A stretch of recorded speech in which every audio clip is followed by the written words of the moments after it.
नमस्कार। हमारे YouTube channel panchayat अड्डा में आप सभी का बहुत बहुत स्वागत है। अमेरिका के राष्ट्रपति अब्राहम लिंकन ने अपने एक भाषण के दौरान कहा था कि लोकतंत्र जनता का, जनता के द्वारा और जनता के लिए शासन है। स्वतंत्र और निष्पक्ष चुनाव, एक व्यक्ति एक वोट एक मूल्य का विचार लोकतंत्र की आत्मा है। इसलिए किसी भी लोकतांत्रिक देश में स्वतंत्र और निष्पक्ष चुनाव न होना, मतदाता सूची से योग्य व्यक्तियों का नाम काट देना या किसी भी योग्य व्यक्ति को मतदान करने से रोक देना लोकतंत्र की हत्या है। हमें लोकतंत्र विरासत में मिला, इसलिए हम सबकी यह जिम्मेदारी है कि हम लोग लोकतंत्र को बचाएं और न केवल बचाएं बल्कि उसको हम लोग और मजबूत करें।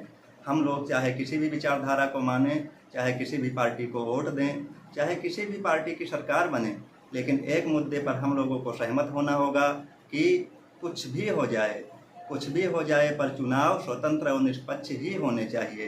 चुनाव में किसी भी प्रकार की बेईमानी नहीं होनी चाहिए, क्योंकि हम लोगों को किसी पार्टी का समर्थक होना है।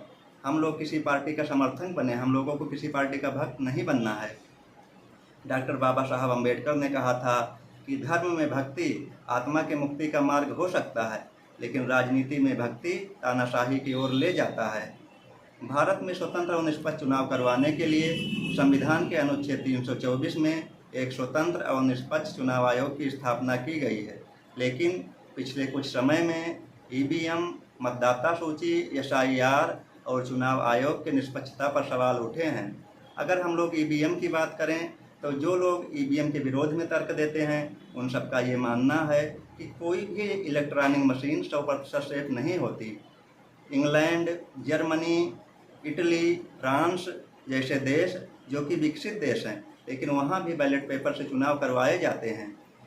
वहीं अगर हम लोग एसआईआर की बात करें, स्पेशल इंटेंसिव रिवीजन, तो उसके माध्यम से मतदाता सूची में सुधार किया जाता है। एसआईआर एक प्रक्रिया है जिसके माध्यम से मतदाता सूची में नए वोटरों का नाम जोड़ा जाता है। हमारे पुराने वोटर जिनकी मृत्यु हो गई है उनका नाम काटा जाता है, और हमारे ऐसे वोटर जो एक स्थान से दूसरे स्थान पर प्रवास कर गए हैं, मान लीजिए कि उन्होंने अपना निवास स्थान बदल लिया है, तो उनका पुराने निवास स्थान से नाम काट दिया जाता है और नए स्थान पे जहाँ पर वो गए हैं वहाँ पे नाम जोड़ दिया जाता है। एक समस्या ऐसी भी आती है कि मान लीजिए किसी के नाम में कोई संशोधन कराना है तो वो भी मतदाता सूची में किया जाता है। तो एसआईआर एक प्रक्रिया है, और एसआईआर कोई नया नहीं है। भारत में बहुत पहले से भी एसआईआर होते आ रहे हैं। 2003 के आसपास तक लगभग 8 बार एसआईआर की प्रक्रिया हो चुकी है। इसलिए हम लोगों ने 2003 के मतदाता सूची को बेस बनाया है। 2003 का मतदाता सूची को बेस इस आधार पर बनाया गया है कि जिस किसी भी व्यक्ति का नाम 2003 के मतदाता सूची में है तो उसको किसी भी और कोई भी प्रकार का डॉक्यूमेंट प्रस्तुत करने की आवश्यकता नहीं है। अगर कोई ऐसा व्यक्ति जिसके माता पिता का नाम 2003 के मतदाता सूची में है तो उसको भी किसी प्रकार का कोई डॉक्यूमेंट नहीं प्रस्तुत करना है। लेकिन अगर कोई व्यक्ति इन दोनों में से अगर कोई भी शर्त पालन नहीं करता है, कोई भी शर्त उस पर लागू नहीं होता है और वो मतदाता बनना चाहता है, तो उसको चुनाव आयोग के द्वारा लगभग 8 प्रकार या 10 प्रकार के जो भी हैं डॉक्यूमेंट बताए गए हैं, उनमें से कोई डॉक्यूमेंट उसको जो है प्रस्तुत करना होता है। तो अगर हम लोग देखें तो एसआईआर की प्रक्रिया में दिक्कत, एसआईआर जो है एक अच्छी प्रक्रिया है और यह लोकतंत्र के लिए ज़रूरी है कि मतदाता सूची में सुधार हो और वही व्यक्ति मतदाता बने जो भारत के नागरिक हों। लेकिन फिर एसआईआर में समस्या क्या है?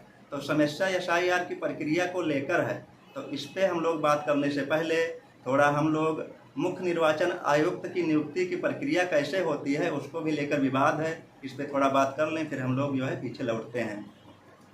तो 2023 में जब मुख्य निर्वाचन आयुक्त की नियुक्ति को लेकर विवाद उठे तो सुप्रीम कोर्ट ने एक सुझाव दिया, कहा कि सरकार को इस पर कानून बनाना चाहिए और जब तक सरकार कानून नहीं बनाती है तब तक एक कमेटी होगी जिसका अध्यक्ष प्रधानमंत्री होगा, और उस कमेटी में प्रधानमंत्री, लोकसभा में विपक्ष के नेता और सुप्रीम कोर्ट के मुख्य न्यायाधीश शामिल होंगे, और जो मतलब जो है वो आपसी सहमति नहीं, मतलब बहुमत से जो नाम राष्ट्रपति को भेजेंगे उसको जो है मुख्य निर्वाचन आयोग नियुक्त किया जाएगा। लेकिन कुछ समय बाद सरकार ने जो है एक ऐसा कानून लेकर आई सरकार जिसमें सुप्रीम कोर्ट के मुख्य न्यायाधीश को कमेटी से हटा दिया गया और उसमें सरकार के 2 आदमी प्रधानमंत्री सहित और लोकसभा में विपक्ष के नेता को उसमें शामिल किया गया।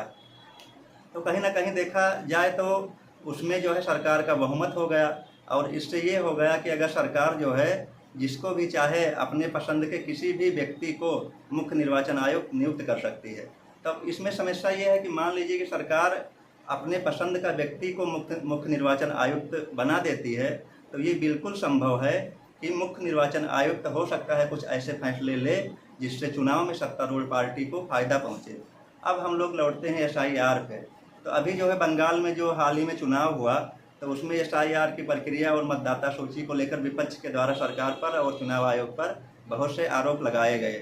तो हम थोड़ा इसको समझने की कोशिश करते हैं कि बहुत सी ऐसी सीटें होती है जिस पे हार जीत का अंतर बहुत कम होता है। मान लीजिए कुछ सीटें होती है जिस पे हार जीत का अंतर जो है 500 वोट होता है, 1000 वोट होता है, 2000, 5000 ऐसे होता है। तो मान लीजिए कि चुनाव आयोग का काम है मतदाता सूची को जो है रिवाइज करना और SIR का प्रक्रिया का पालन करना। तो मान लीजिए इस प्रक्रिया में कुछ ऐसे काम कर दिए जाते हैं जिससे वह वोट जो विपक्ष का वोट है उसको जो है मतदाता सूची से काट दिया जाता है, तो इससे जो है पूरा चुनाव परिणाम बदल जाता है। तो इसलिए जो है विपक्ष का जो है सरकार और चुनाव आयोग को लेकर जो है आरोप था।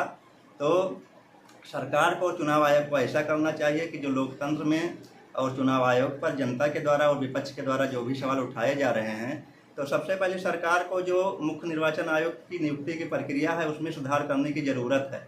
कि सुप्रीम कोर्ट ने जो भी प्रक्रिया जो भी कमेटी मतलब सुझाया था कि इसमें जो सुप्रीम कोर्ट का मुख्य न्यायाधीश होना चाहिए, सरकार को सुप्रीम कोर्ट के मुख्य न्यायाधीश को उसमें शामिल करना चाहिए और जो है जहाँ तक संभव हो तो जो है डिसीजन जो है आपसी सहमति से नियुक्त करना चाहिए मुख्य निर्वाचन आयुक्त को, जिससे किसी भी प्रकार का अविश्वास जनता या विपक्ष में न रह जाए।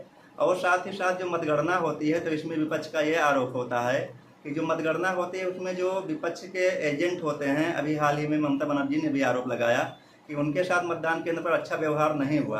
तो हो सके तो चुनाव आयोग को ऐसा करना चाहिए कि जिस प्रकार से सुप्रीम कोर्ट की कार्रवाई अगर लाइव हो सकती है तो जो मतगणना होता है उसको भी टेलीविज़न पर लाइव किया जाए, जिससे जनता में और विपक्ष में किसी प्रकार का कोई भी अविश्वास न रह जाए।